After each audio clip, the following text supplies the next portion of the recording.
I had been living in a haze, a world where Ashlyn's absence felt like a dull ache, constantly nagging at the edges of my mind. The house, which once echoed with laughter and the comfort of her presence, now felt empty, every room a silent testament to everything that had been lost. There was no rage left in me, no outpouring of fury like I had imagined when I first found out about her betrayal. No, it wasn't anger that consumed me, it was something far quieter, far more unsettling. A kind of numbness. The weeks that followed our final conversation seemed to blur together. I threw myself into work, into routines, trying to maintain some semblance of normalcy. Yet, every time I walked through the door to our now lifeless home, I could feel the weight of her absence in a way that words could never explain. Even though she had moved out, even though we no longer shared the same space, there was a residue left behind. Memories I couldn't shake, things that had once felt real but now felt like fragments of a dream. I tried not to think about the time we had spent together, about the life I had imagined we would build. It was a hard thing to do, but it was necessary. Thinking of Ashlyn now only made the ache grow worse. In the beginning, when I first learned of her infidelity, I had been consumed by rage.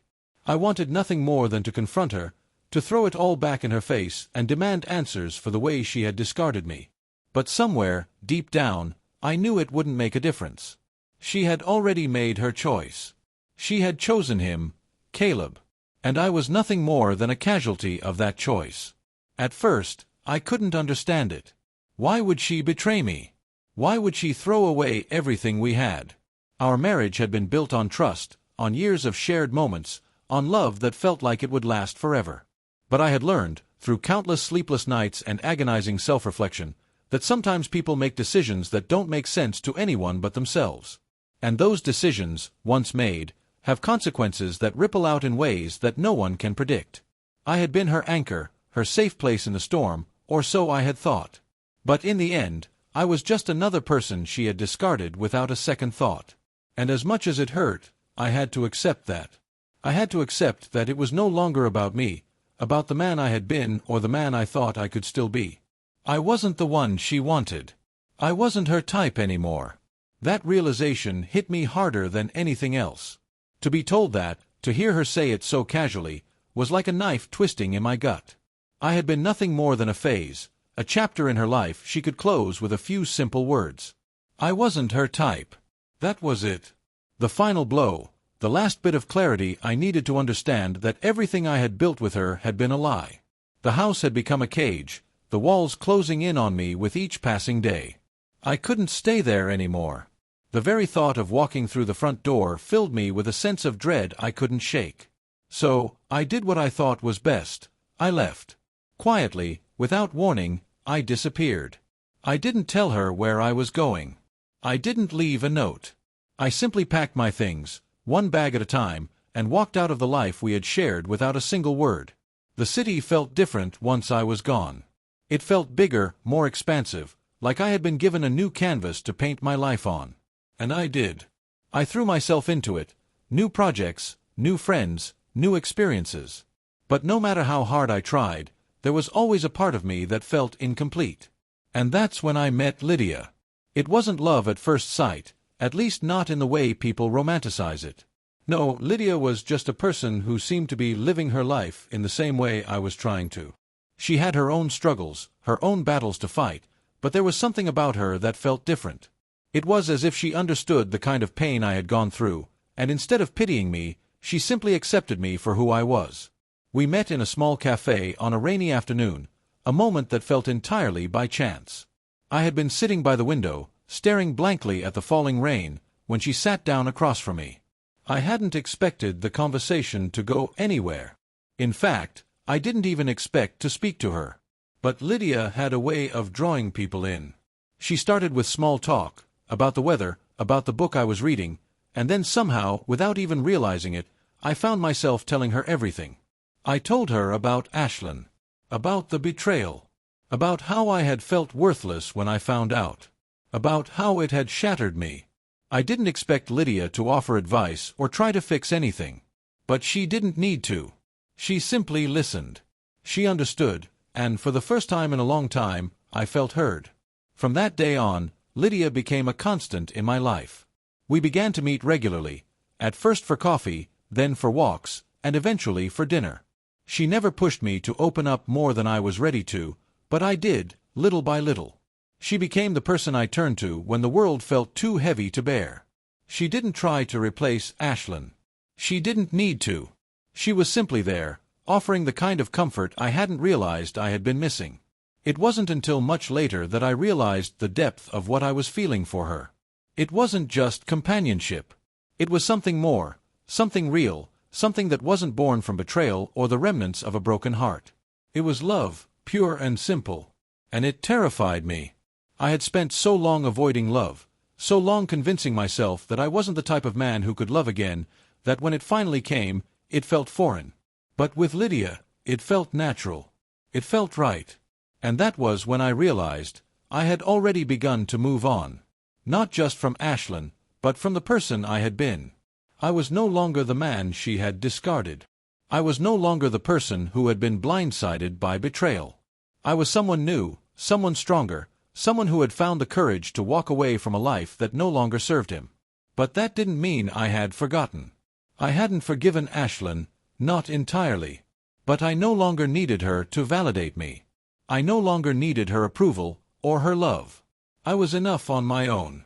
And in that moment, I understood something that had eluded me for so long. Sometimes, the best way to move forward is to simply let go. And let go I did. The weeks after I left Ashlyn behind marked a turning point in my life. I was no longer tethered to the past, no longer consumed by thoughts of what I had lost.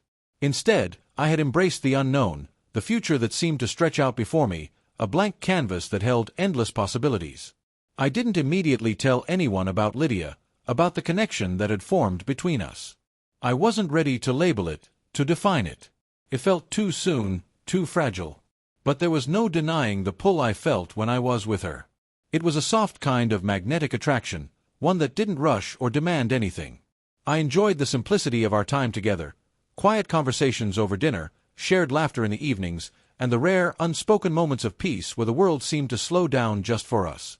Lydia had an ease about her, a comfort in her own skin that made everything else feel irrelevant. She wasn't trying to fix me or change anything about who I was. Instead, she just existed beside me, offering no judgment, no expectations. For the first time in months, I could breathe freely without the weight of betrayal hanging over me. But as much as I found solace in Lydia's presence, there was still a nagging part of me that couldn't shake the memories of Ashlyn. She had been my wife, my partner. Our life together had been everything I had dreamed of. Or so I thought. The truth was that our marriage had been built on illusions. The foundation was shaky, and I had been too blind to see it until it all came crashing down. As much as I tried to push the thoughts of Ashlyn out of my mind, they would resurface at odd times. When I was alone, when the world felt too quiet, when I found myself thinking about the woman I had loved and the life we had built. The hardest part wasn't the betrayal itself, it was the fact that it had made me question everything. Every conversation, every glance, every smile I had shared with her had become suspect. Had she been pretending the entire time? Or had she simply grown tired of me? The more I thought about it, the angrier I became. But this time, it wasn't the kind of anger that demanded a confrontation. It was quieter, deeper. The anger wasn't for her, it was for me.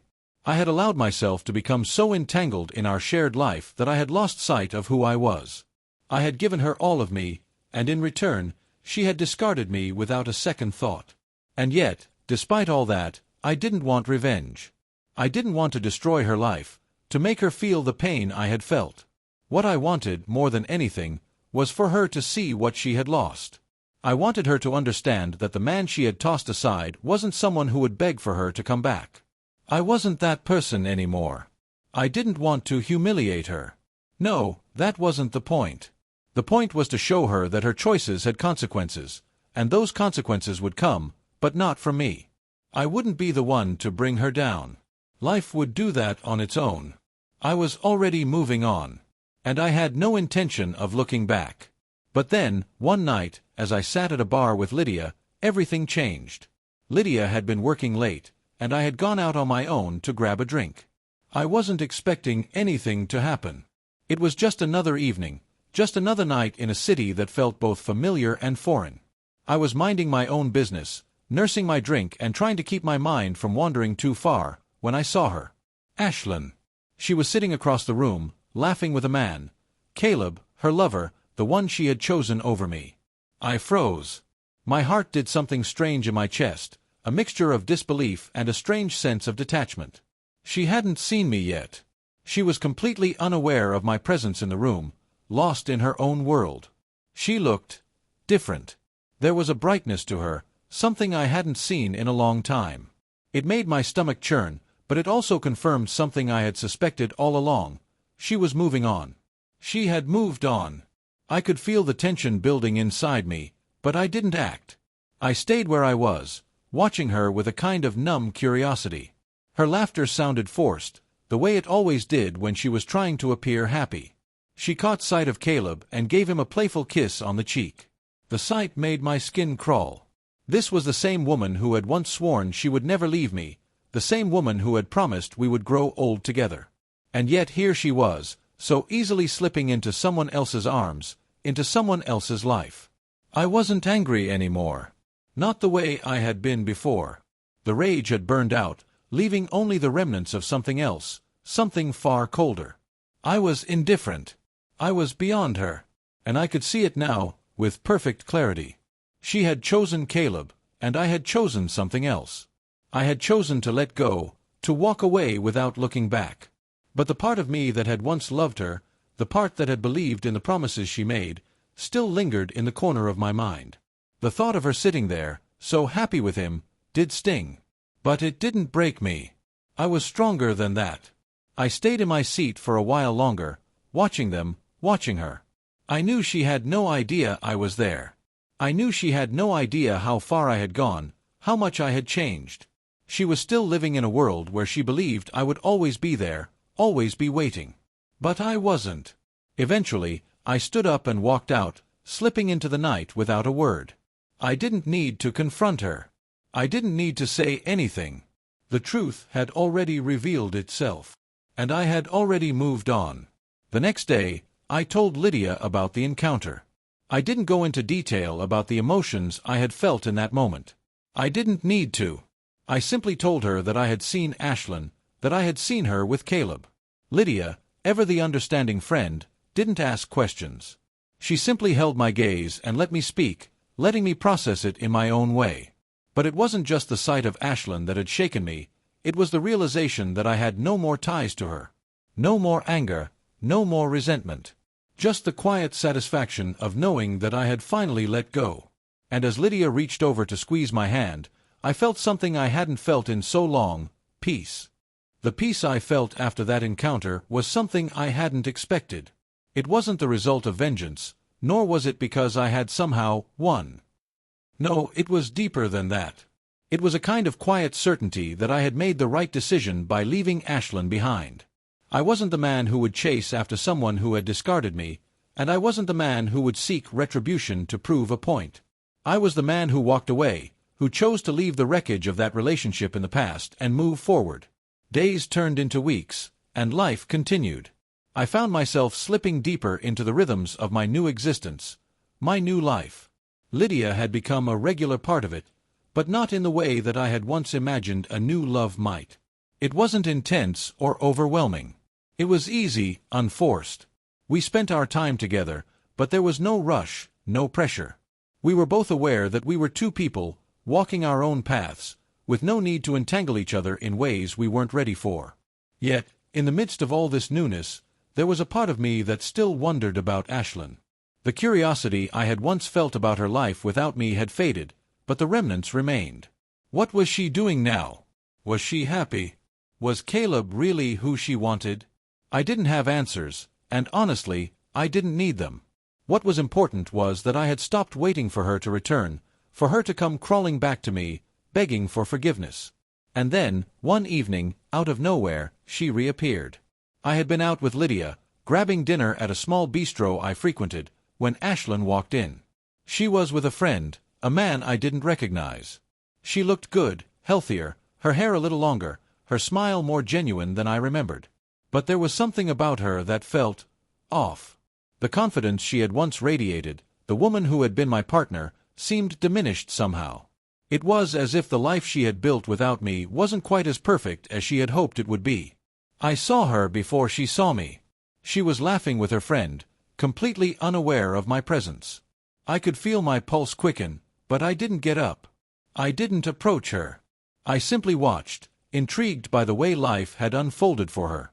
Had she truly found happiness, or had she simply created a life out of necessity, out of moving on because it was the only option? As I watched her, I realized that the thoughts I had once obsessed over, what she was doing, if she missed me, no longer mattered. I had left that behind, and I had no interest in reclaiming it. I wasn't angry. I wasn't bitter. I wasn't hoping for any kind of closure. I was simply indifferent. The man who had once been consumed by her love, her touch, her promises, was gone. In his place was someone who understood that there was more to life than holding on to someone who didn't care enough to stay. Ashlyn's gaze finally met mine across the room, and for a brief moment, I saw a flicker of recognition in her eyes. She froze, just for a second, as though she wasn't sure whether or not to approach me. I could see the hesitation in her face, the uncertainty. I knew that if she came over, she would apologize, tell me how sorry she was, how everything had been a mistake. But I also knew that I didn't need to hear it. I didn't need to hear her explanations anymore. I didn't need her apology. Instead, I did something I hadn't expected to do. I smiled at her, a small, knowing smile. Not out of malice or anger, but out of a kind of quiet acknowledgement. I wasn't her type anymore. And that was okay, because I had learned to be my own type. Ashlyn looked at me for a long moment, then glanced down, her shoulders slightly slumping as if the weight of it all had finally hit her. She gave a small nod, her lips pressing into a tight line. She didn't approach me. She didn't try to speak. She just turned back to her friend, and they resumed their conversation, their laughter filling the air around me. I sat back, feeling a sense of finality wash over me. That was it. That was the closure I had needed, the confirmation that I had already moved on, long before she could ever ask me to forgive her. I didn't need anything from her anymore. I didn't need her validation, her apologies, or her love. What I needed was the strength to continue living my life without her, and I had found that. As I looked at Lydia across the table, I saw a quiet understanding in her eyes. She hadn't seen Ashlyn walk in, hadn't seen the brief exchange that had occurred between us. But she knew. She could sense it in the way I carried myself, in the way I didn't seem to be as heavy as I once was. I felt lighter, more at ease than I had in a long time. Lydia smiled softly, her eyes filled with that unspoken understanding. She didn't ask any questions. She didn't need to. She simply reached across the table and took my hand, a gesture so simple yet so powerful in its meaning. In that moment, I realized that I wasn't just surviving anymore. I was living. I had moved forward, and I had left the past behind where it belonged. It wasn't just Ashlyn who had been left behind. It was the version of me who had clung to her for so long. And in doing so, I had found the strength to let go of the past completely. As we finished our dinner and talked about trivial things, I felt a sense of peace settle deep within me. The past no longer controlled me. The ghosts of betrayal had been silenced. What mattered now was the present, the life I was building, and the person I had become. I wasn't just walking away from Ashlyn. I was walking toward something new, something better. The months passed, and the echo of my past faded more and more into the background. I found myself living in a world I had never imagined, one where the weight of betrayal no longer held me down, where my future was no longer dictated by the mistakes of others. I had rebuilt myself, piece by piece, and with each passing day, I felt stronger, more whole, more certain of who I was and where I was headed. Lydia and I continued our quiet, steady companionship. There was no rush to define what we were, no need for titles, no demand for grand declarations. What we shared was simple, yet profound. We spent weekends in the city, exploring places we hadn't seen before, and on quiet nights, we would sit together, sharing thoughts, laughter, and an unspoken understanding that needed no words. There was no pressure between us, no expectation that things would progress in any particular way. We were simply two people who enjoyed each other's company, who had no past to weigh them down. But one night, as I sat on the couch, watching Lydia prepare dinner in the kitchen, I realized just how far I had come. I had moved on in ways I had never thought possible. The man who had once been consumed with the need for revenge, for answers, for closure, had disappeared. In his place was someone who had found peace, someone who had found freedom. It was not an absence of pain, but a transcendence of it. Lydia turned to me, a soft smile on her face as she stirred the pot on the stove. "Are you happy?" she asked, her voice quiet but filled with genuine curiosity. I looked at her, feeling a warmth spread through me, not just from the moment, but from everything I had gained since walking away from my past. "Yes," I said, the answer simple, but so true. "I am." She set the spoon down, walking over to where I sat. She knelt in front of me, her eyes searching mine. "You don't need to say anything else, do you?" she asked, a hint of a smile playing on her lips. "No," I said, reaching out to touch her hand. "There's nothing more to say." In that moment, I realized that the most important thing I had learned through everything, through Ashlyn, through betrayal, through pain, was the power of letting go. I had let go of the need for validation, the need for retribution, the need to be right. I had let go of all the hurt and bitterness that had once clouded my world. The future, now, was wide open. In a way, Ashlyn had done me a favor. By walking away from me, by showing me who she truly was, she had forced me to see what I needed to change in myself. It wasn't about her anymore, it was about me. About finding my own strength, my own happiness. And I had found it, not through revenge or through punishment, but through my own journey. I had learned to be whole again. I had learned to love myself, to trust in myself. And now, with Lydia by my side, I was ready to embrace whatever came next. I knew that there would be ups and downs, that life would throw its challenges at me, but for the first time in a long while, I was ready for it.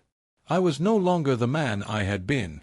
I had evolved, and in that evolution, I had found something far greater than what I had lost: peace, fulfillment, and a future that was entirely my own.